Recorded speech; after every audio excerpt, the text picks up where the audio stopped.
আসসালামু আলাইকুম ওয়া রাহমাতুল্লাহি ওয়া বারাকাতুহু। ইন্নাল হামদালিল্লাহি ওয়াহদাহু ওয়াসসালাতু ওয়াসসালামু আলা মান লা নাবিয়্যা বা'দাহু। ওয়া ক্বালা আল্লাহু তাবারাকা ওয়া তাআলা ফাউযু বিল্লাহি মিনাশ শাইতানির রাজীম ফা'লাম আন্নাহু লা ইলাহা ইল্লাল্লাহ ওয়াস্তাগফির লিযামবিকা ওয়া লিল মুমিনিনা ওয়াল মুমিনাত ইলা আখিরিল আয়াহ। عن أنس بن مالك رضي الله عنه قال قال رسول الله صلى الله عليه وسلم طلب العلم فريضة على كل مسلم رواه ابن ماجه بإسناد صحيح।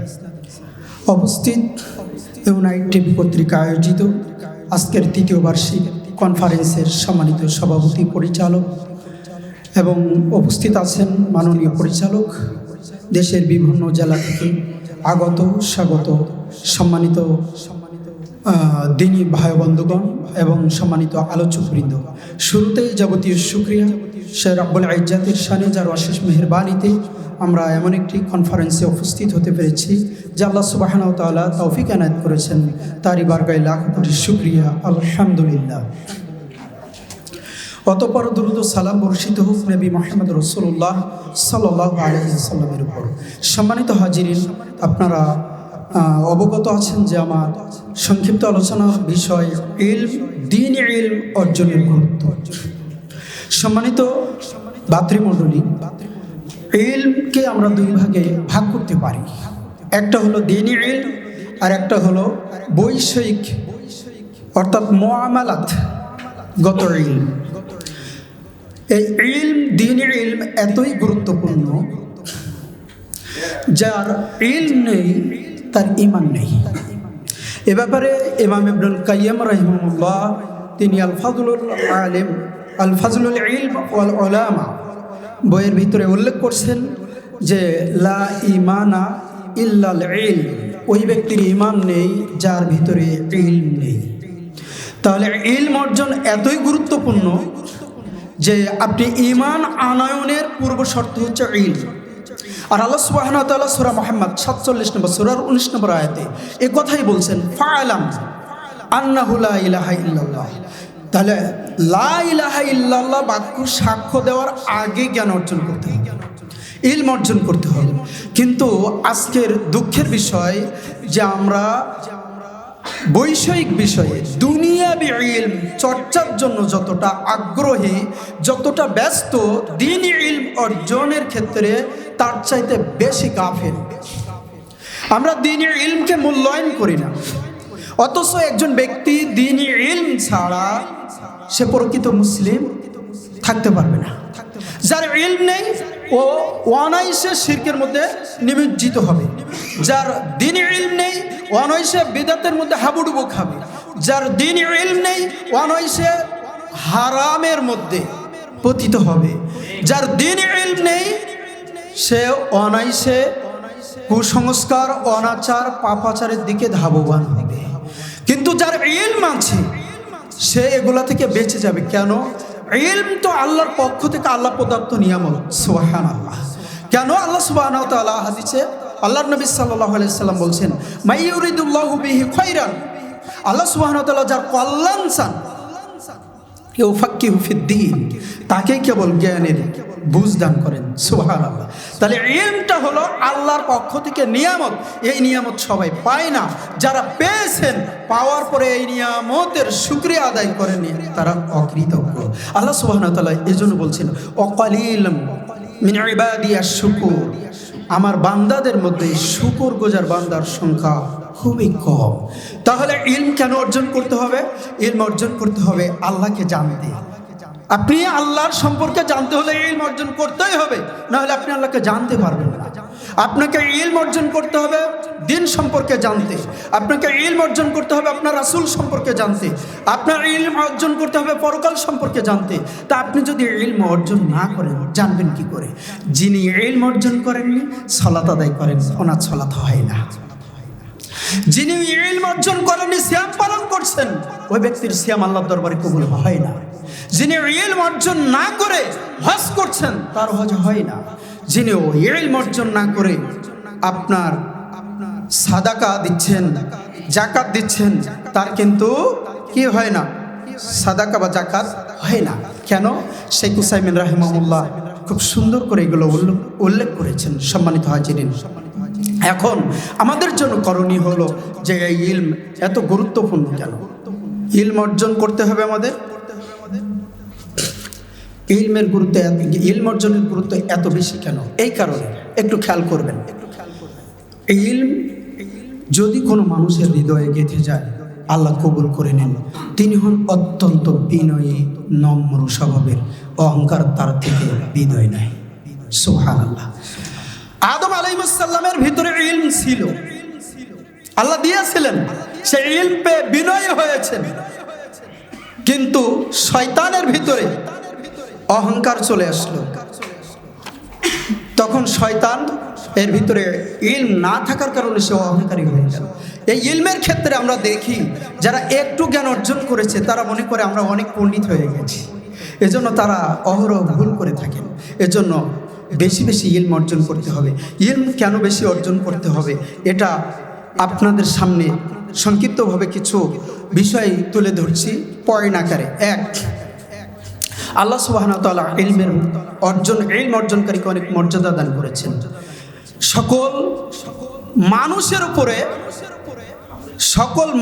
উপরে সাধারণ মানুষের উপরে ইলমওয়ালা আল্লাহ সুবহানাহু ওয়া তাআলা যাকে ইলম দান করেছেন তার মর্যাদা অনেক বেশি। ওই রকম যেমন সাহাবীদের মধ্যে রাসূল সাল্লাল্লাহু আলাইহি সাল্লামের মর্যাদা বেশি ছিল। আল্লাহ নবী সাল্লাল্লাহু আলাইহি সাল্লাম সেটা বোঝাতে যেয়ে বলছেন যে তারকারাজির উপরে যেমন চন্দ্রের মর্যাদা আছে, তোমাদের উপরে আমি মুহাম্মদ আমার মর্যাদা এরকম, ঠিক অনুরূপভাবে আলেম ওলামাদের মর্যাদা সমস্ত মানুষের উপরে এরকম। সুবহানাল্লাহ।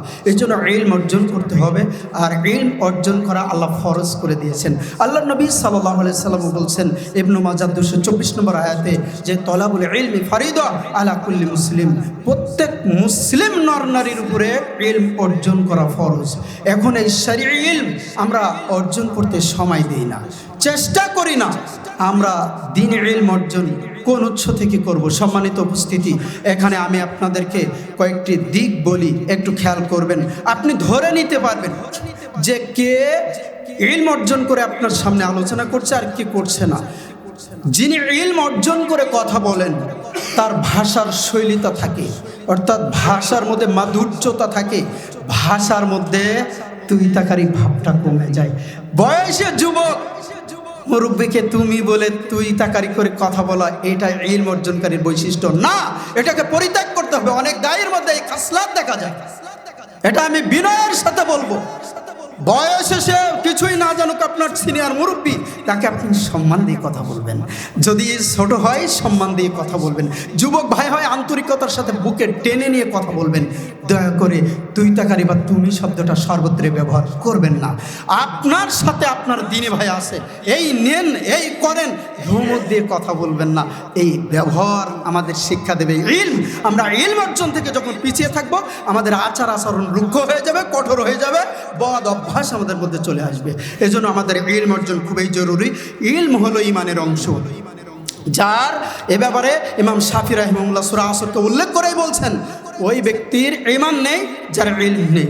তাহলে ঈমান ধরে রাখতে ইলমের প্রয়োজন। এজন্য আমরা ইলম চেষ্টা করব যে অর্জন করার জন্য।